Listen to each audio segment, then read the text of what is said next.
섬기기 위해 주님 앞에 여러분의 거룩함을 나타내고 드리고자 거룩한 자리로 나오신 여러분들을 진심으로 환영하며 축복합니다. 아멘. 주님의 은혜와 사랑이 여러분과 함께 하시길 바라겠습니다. 아멘.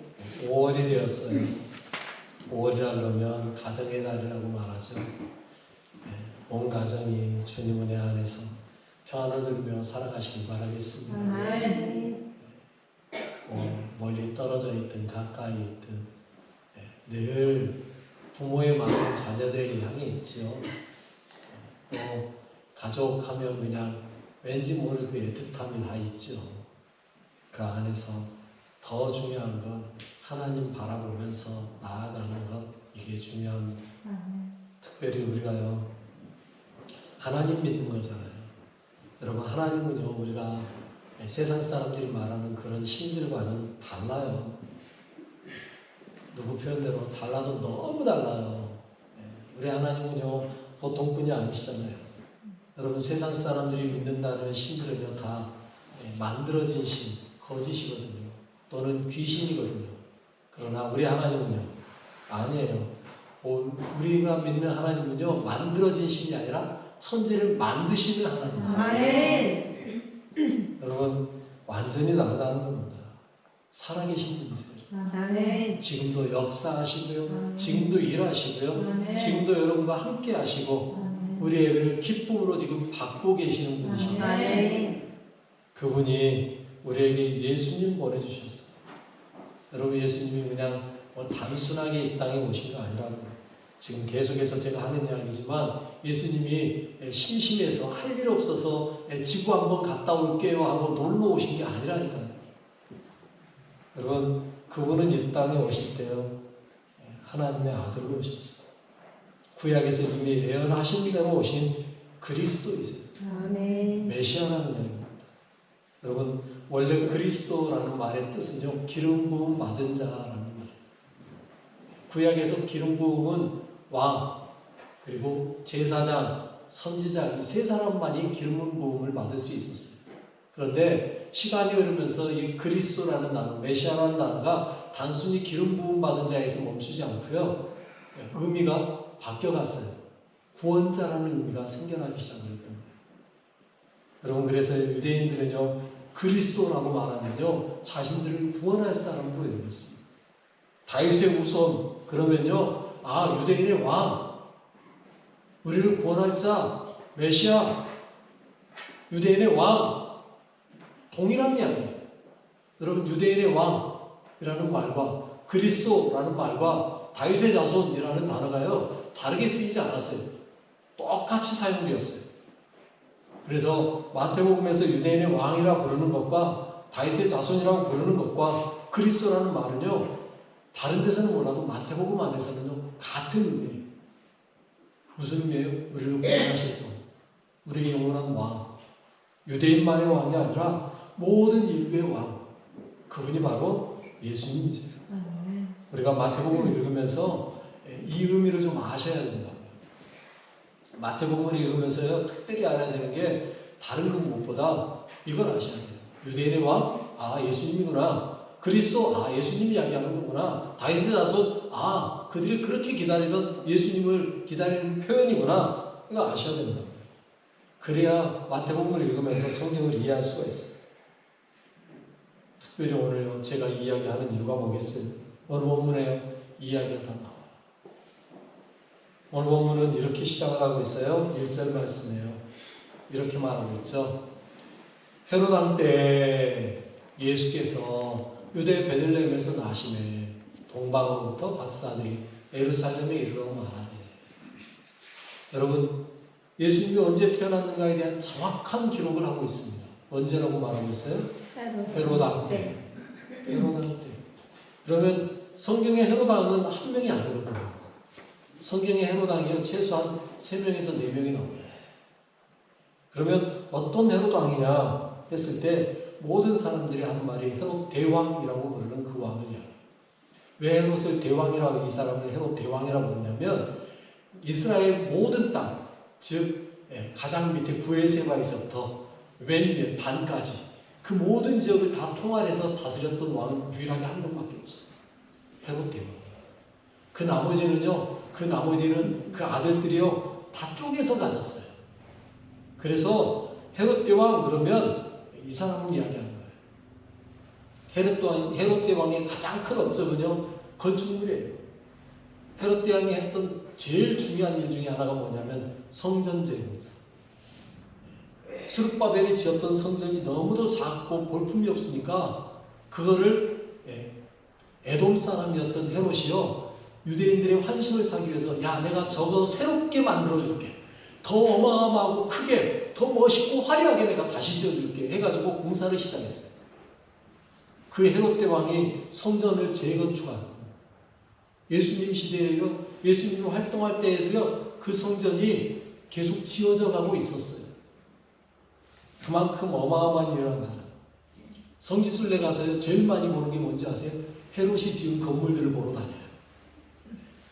성지순례 가면요 수많은 건물들이 헤롯이 지은 겁니다 소리가 나와요. 멋있다 싶으면 다 누가 지은 거? 헤롯이 지은 거 이렇게 보십니다.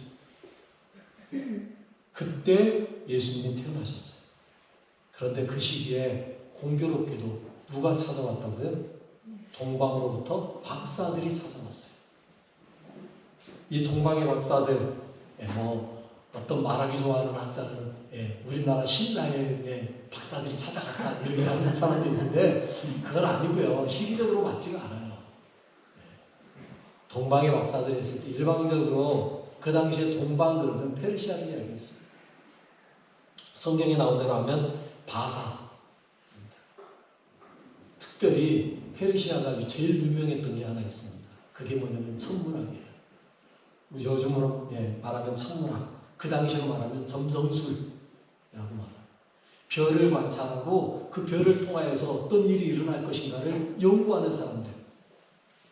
그들이 바로 동방의 박사들이었어요. 별 보고 점치는 사람들. 그들이 예루살렘으로 왔어요. 온 이유가 뭐였어요? 2절 말씀에 이렇게 이야기하고 있어요. 유대의 왕으로 나신 이가 어디 계시냐? 우리가 동방에서 그의 별을 보고 그에게 경배하고 합니다. 여러분, 박사들이 하는 말 잘 보세요. 여러분, 그들이요 유대인의 왕을 보러 왔어요. 왜요? 그분의 탄생을 알리는 별을 보았다는 거예요. 우리가 그의 별을 보고 그에게 경배하고 왔습니다. 여러분, 저는요 이 말씀을 보면서 놀랐어요. 야, 별만 보고도 어느 나라 왕이 태어났는지를 어떻게 알았을까? 여러분 그런 생각 안 해보세요 혹시? 별을 보고요 로마의 황제가 태어난 것이 아니에요. 누가 태어났다고요? 유대인의 왕이 태어났대요. 여러분 어떤 별은 유대인의 왕의 별이고 어떤 별은 그럼 로마의 황제의 별인가요? 여러분 그거 아세요 혹시? 좀 그런 거 좀 알았으면 좋겠어. 그러면 야 누가 태어났네 이게 볼 거 아니에요. 그런데 참 신기해요. 유대인의 왕이 태어났대요. 그리고는 어디로 왔어요? 예루살렘으로 왔어요. 여러분 그들이 예루살렘으로 왔어요. 그러면 언제였을까요? 이때가. 여러분 예수님이 막 태어났은 그때일까요? 그러면요 언제였을까요? 우리는요 성경을 너무 잘못된 정보를 가지고 성경을 볼 때가 많아요. 우리 어렸을 때 선거 갈 때도요 동방박사는 언제 왔냐면 목자들이 경배하고 나니까 그 다음에 바로 동방박사들이 들어와가지고 경배하고 막 그랬거든요. 나중에 알고 보니까 이게 완전히 틀렸더라고요. 제가 생각해봐. 여러분 예수님을 만나러 동방박사들이 외양간 찾아간 게 아니에요. 왜요? 여러분 말씀을 잘 보세요. 유대인의 왕으로 나신이에요. 이미 났어요. 또요 동방에서 그의 별을 보고 왔어요. 그 말은 무슨 말이에요? 태어날 때 그 별을 봤단 말이에요. 그러면 여러분 예수님은 이미 뭐 한 거예요? 동방에 있을 때 예수님이 태어나신 거예요. 여러분 그럼 페르시아 거기에서 예수님이 태어나신 유대 땅까지 얼마나 걸려요? 지금으로 말하면 금방 가죠. 비행기 타면 그냥 바로 슉 여기에서도 예수님 태어난 베들레헴까지 가려면 한 명 가요. 이제는 비행기 타고. 그런데 옛날에는요. 아니란 말이죠. 한참이 걸렸어요. 얼마나 걸렸는지 에스라서에 보면은요. 그 거리를 알 수가 있어요. 에스라서 7장 9절에 보니까 이렇게 말하고 있어요. 에스라가 그 페르시아 거기에서 출발하거든요. 첫째 달 초하루에 바벨론에서 길을 떠났고 하나님의 선한 손에 도우심을 입어 다섯째 달 초하루에 예루살렘에 이르니라. 여러분 그럼 몇 달 걸린 거예요? 넉 달 걸린 거예요. 우리가 어렸을 때 했던 선국이 얼마나 엉터리였는지 외양간으로 찾아온 게 아니에요. 지금 예수님은요 외양간에 계신 게 아니고 어느 누군가의 집에 있었겠죠. 이제는 고족도 다 끝났고 애도 다 낳고 이제 몸조리하는 시간이니까. 그때 동방박사가 찾아온 거예요. 그런데 어디에서 태어난 정확한 자리를 모르니까 그걸 어디로 갔어요? 예루살렘으로 갔어요. 하필. 그래서 어떤 일이 일어났어요? 3절에요. 이렇게 말하죠. 헤롯 왕과 온 예루살렘이 듣고 소동한지라. 난리가 났어요. 당연한 이야기죠. 여러분 헤롯 왕이 있는데 왕이 태어났다라고 경배하러 왔다라고 하니 이건 얼마나 놀라운 이야기예요. 특히나 헤롯이 그때 아이라도 하나 낳았으면 모르겠는데 헤롯이 그때 아이를 안 낳았거든요. 그러잖아요. 그러니 나는 아이를 낳은 적이 없는데 그럼 이건 누구야? 특히나요 여러분 헤롯이 어떤 사람인지 아세요? 헤롯 대왕이요 얼마나 무서운 사람이었는지 몰라요. 그가요 자신의 왕자리에 얼마나 집착했는지 몰라요. 자신의 왕자리를 노린다고 생각하니까요 자기의 왕비도 죽여요. 심지어는 자기가 낳았던 아들도 죽였대요. 왕권을 지키는. 그 정도 무서웠던 사람이 헤롯 대왕이에요. 그런데 그에게 찾아와가지고 유대인의 왕으로 나시니가 어디 계십니까 했을 때 헤롯이 그 소리 듣고요 얼마나 속으로 놀랬겠냐고요. 아이고 내 손에 죽을 놈이 또 태어났네 이 생각하지 않았겠냐고요. 그런데 그 속에서도 헤롯은요 침착함을 유지합니다.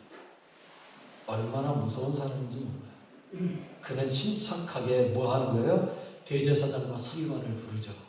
그리고 묻습니다. 4절에요. 이렇게 물어요. 왕이 모든 대제사장과 백성의 서기관들을 모아 그리스도가 어디서 나겠느냐 물어보는 거예요. 그런데 여러분 질문을 잘 보셔야 돼요. 동방박사들은 왔을 때 뭐라고 질문했어요? 유대인은 왕으로 나십니까? 어디 계십니까? 라고 물었어요. 그런데 헤롯은요 대제사장과 서기관들에게 뭐라고 물어봐요? 야 그리스도는 어디에서 나니? 라고 물어요. 이 말은요 무슨 말이에요? 처음에 제가 이야기했던 말 유대인의 왕이라는 말과 그리스도라는 말이요 어떤다고요? 같은 말이에요. 같은 말이에요. 동등하게 맞다는 사실이에요. 거기에 대해 대답을 이렇게 이야기하죠. 6절 말씀이에요. 또 유대 땅 베들레헴아 너는 유대 고을 중에 가장 적지 아니하도다. 내게서 한 다스리는 자가 나와서 내 백성 이스라엘의 목자가 되리라 하였음이니이다 라고 말하면서 미가서 5장 22절 말씀 인용해서 헤롯에게 가르쳐줘요. 어디에서 태어난다고요? 베들레헴에서. 대제사장과 서기관은 이걸 알았어요. 그래서 베들레헴에서 태어날 겁니다 라고 말하죠. 여러분 그렇다면 여러분 이 대제사장과 서기관이 진짜 하나님을 섬기는 제대로 된 대제사장과 서기관이었다면 가르쳐주고 끝나야 될까요? 아니면 어떻게 해야 될까요? 동방박사를 데리고 베들레헴까지 같이 가야 되지 않았을까요? 갑시다. 내가 가르쳐줄게. 베들레헴은 어디로 가는지 내가 알려드리겠습니다. 우리 나도 가서 그분을 경배하렵니다. 따라가야 되는데 아니요. 갔다는 이야기 없잖아요. 동방박사들만 찾아갔어요. 여러분 이걸 봤을 때요. 그 당시에 대제사장과 서기관들이 얼마나 제대로 되지 못한 좀 바꿔서 이야기하면 어용이라고 그러죠. 그런 걸. 제대로 된 대제사장이 아니었다는 이야기. 그래서 유대인의 왕이요 그리스도이신 예수님 그분을 만나러 그들은 동방박사만 찾아가요. 여러분 여기에서 우리가 조심해야 할 게 하나 있어요. 명칭 유대인의 왕이라고 했지만요, 엄밀히 말하면 유대인들만의 왕이 아니었다는 사실이에요. 그리스도는 그들은 유대인의 왕이라고 불렀지만 엄밀히 말하면 어떤 왕이에요? 온 인류의 왕이세요. 온 세계의 왕이세요. 그분은요 단순하게 유대인의 왕으로 오신 게 아니에요. 그래서 그들은요, 그들이 그렇게 기다렸던 유대인의 왕은 어떤 왕이냐면 로마의 압제에서 그들을 구원해내 이스라엘을 독립시키고 이스라엘을 부강한 다윗의 시대 때 왕으로 그렇게 생각했단 말이죠. 그러나 예수님은 그렇게 오시지 않았어요. 어디에서 그걸 분명하게 알 수 있을까요? 예수님이 잡히셔서 신문당할 때 어떻게 해야 합니까? 마태복음 27장 11절에 이렇게 말하죠. 예수께서 총독 앞에 섰음에 총독이 물어 이르되 내가 유대인의 왕이냐? 예수께서 대답하시되 내 말이 옳도다. 여러분 마태복음에서는요 계속해서 예수님을 누구로 이야기해요? 유대인의 왕으로 이야기해요. 예수님도 뭐라고 말해요? 내가 유대인의 왕 맞아 라고 이야기했다는 거예요.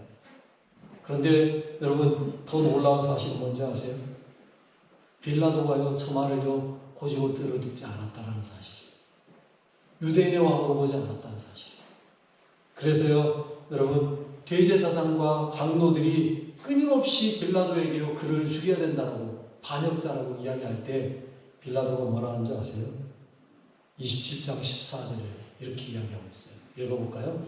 한마디도 대답하지 아니하시니 총독이 크게 놀라워하더라. 놀라워해요. 유대인의 왕이라고 대답을 해놓고 그들이 물어보는 말에 대해서는 대답을 안 해줘요. 예수님. 얼마나 놀랬겠어요. 뭐야 저 사람. 어떻게 된 거야. 그래서요 예수님을 놓아주려고 빌라도는요 얼마나 노력하는지 모르겠어요. 18절 말씀은 그렇게 읽어볼까요? 이는 그가 그들의 시기로 예수를 넘겨준 줄 압니다. 예수님이 자신이 유대인의 왕이라고까지 대답했음에도 불구하고 예수님을 죽일 이유가 없다는 거예요. 왜요? 그들의 시기로 죽이려고 한 줄 안다는 거예요. 여러분 이 말을 잘 보셔야 돼요. 이방인인 빌라도는요 유대인의 왕이라는 말의 의미를 완전히는 몰랐지만 그래도 조금은 이해했다는 사실이에요. 그가 유대인만을 구원하기 위해서 오신 왕이 아니었다는 걸 아는 거예요. 그러니 그를 놓아주려고 했죠.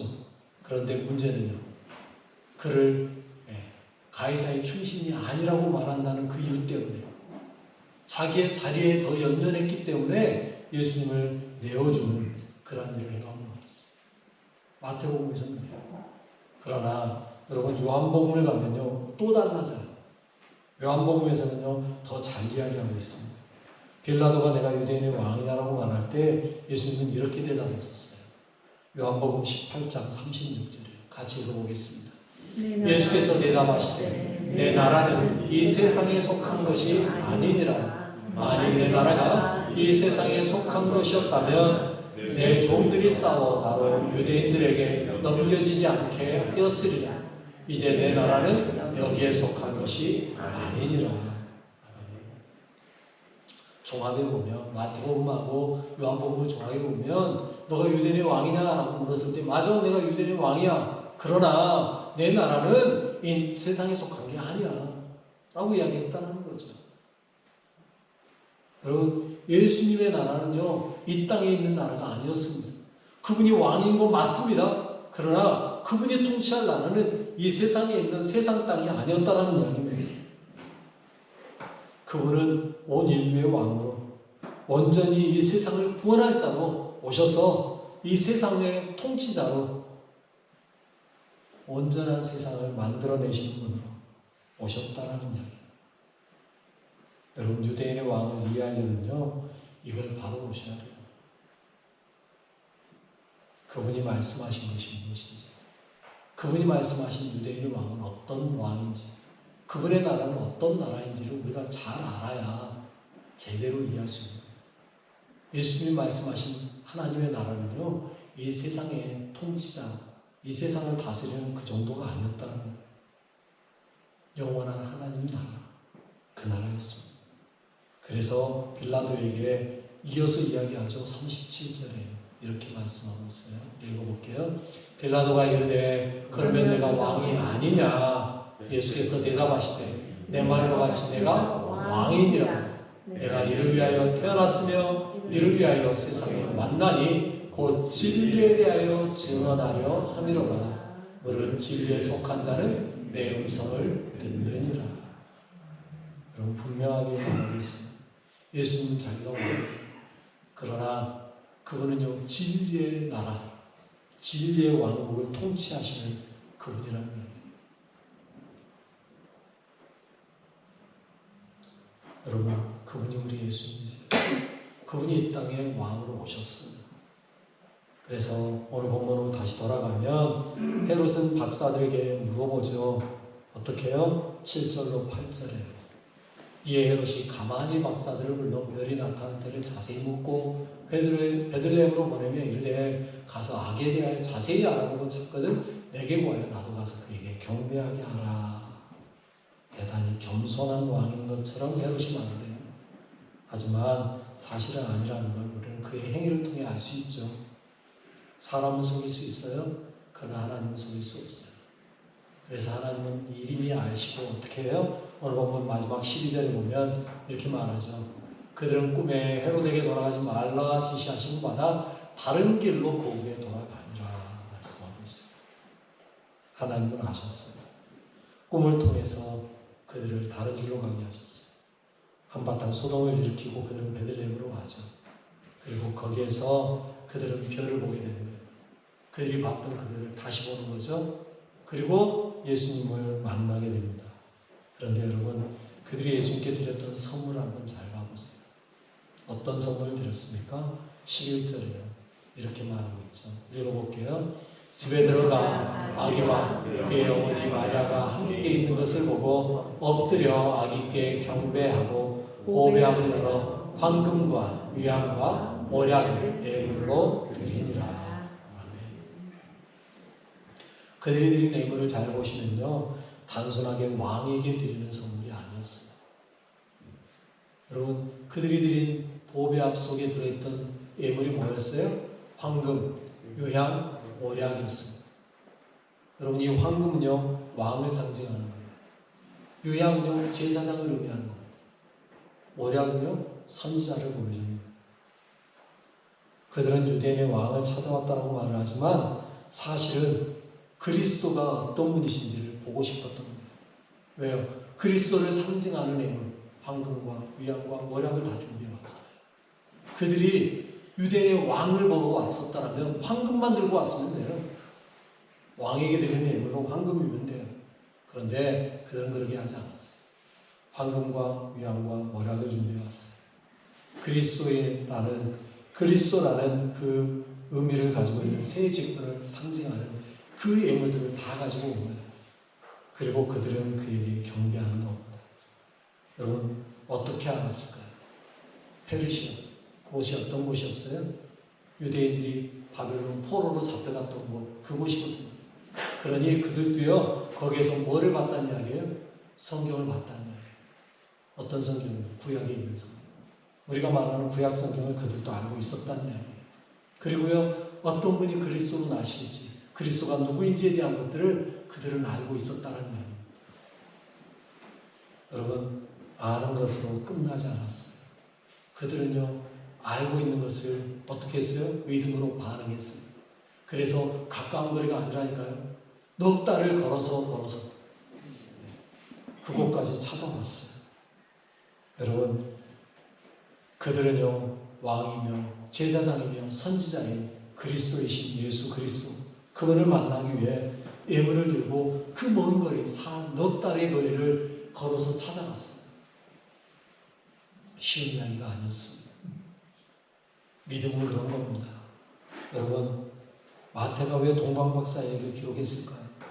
그들이 단순히 유대인의 왕이라고 말했다는 것 때문에? 그들이 구원자이신 그리스도를 찾아왔기 때문에? 아니요. 여러분, 그들의 행동을 통해서 예수님이 누구이신지를 다시 한번 말씀하기 위해서 기록했고요. 또한 믿음이 무엇인지를 말씀하고자 해서 동방박사들을 기록해 놓은 거예요. 믿음은 단순하게 아는 것으로 끝나서는 안 된다는 겁니다. 믿음은 단순하게 믿습니다라는 그 말 한마디로 끝나는 게 아니라는 걸 말하고 싶은 겁니다. 믿음은요, 동방박사들처럼 넉 달의 거리를 걸어서라도 찾아오는 것, 즉 믿음은요, 행동으로 보여주는 거라는 겁니다. 여러분, 예수님은 어떤 신화에 나오는 그런 신들과 닮았어요. 우리를 구원하기 위해서 구약에서 예언되었고요, 이미 준비하셨고요, 약속대로 이 땅에 구원하기 위해 육신이 입고 오셨습니다. 그분은 하나님의 아들이면서 이 땅의 왕으로 이 땅에 오셨어요.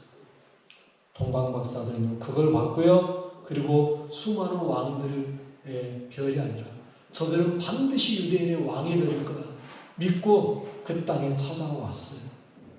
가까운 거리가 아니었어요. 다시 말씀드려요. 넉 달의 거리를요, 그들은 물어 찾아서 찾아온 겁니다. 믿음은 행동으로 보여지는 거예요. 믿는다고 말만 하는 게 아니고요, 삶으로, 행동으로 드러나는 것, 그게 믿음입니다. 그들은 왔고요, 그리고 믿었고요, 그리고 경배했습니다. 별 하나도 단순하게 보는 게 아니에요. 여러분, 믿음은요, 별 하나를 보더라도 그냥 단순하게 보는 게 아니에요. 꽃을 보더라도 단순하게 꽃 이쁘다가 아니에요. 여러분, 이 꽃을 통해서 하나님의 솜씨를 보는 거예요.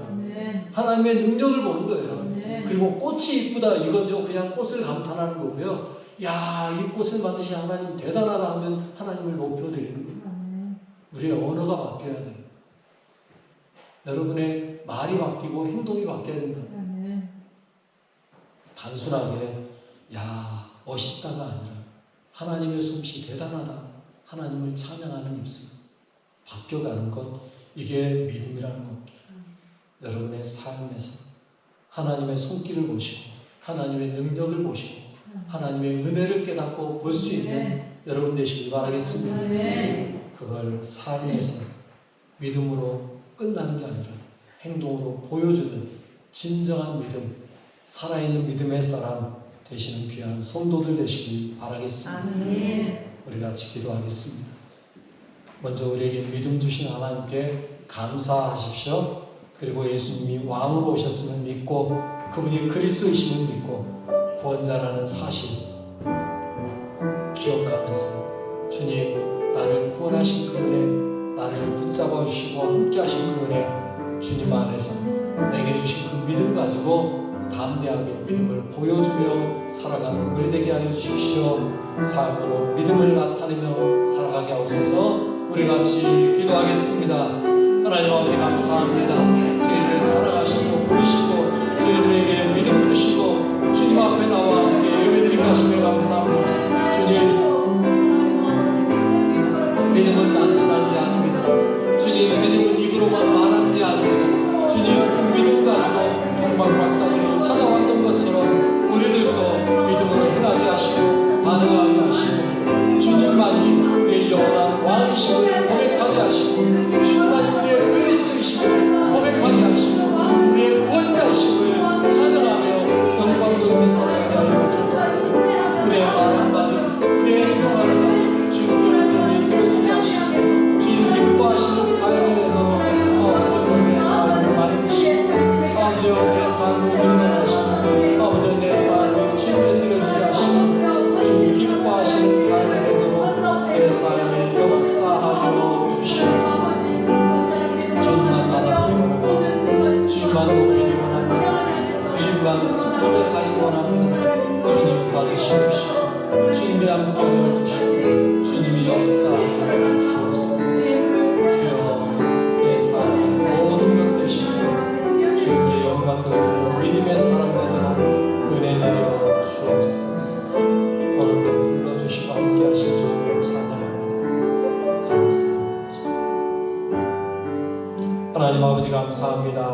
우리가 무엇이라고 우리에게 우리의 왕이시며 구원자 되시는 메시아 예수님 보내주시고 그분을 통해 우리를 구원하시고 우리가 믿음으로 살게 하시네 감사합니다. 우리의 믿음이 삶에서 그대로 드러나게 하시고 보여지게 하시고 믿음으로만 살아가는 인생 되도록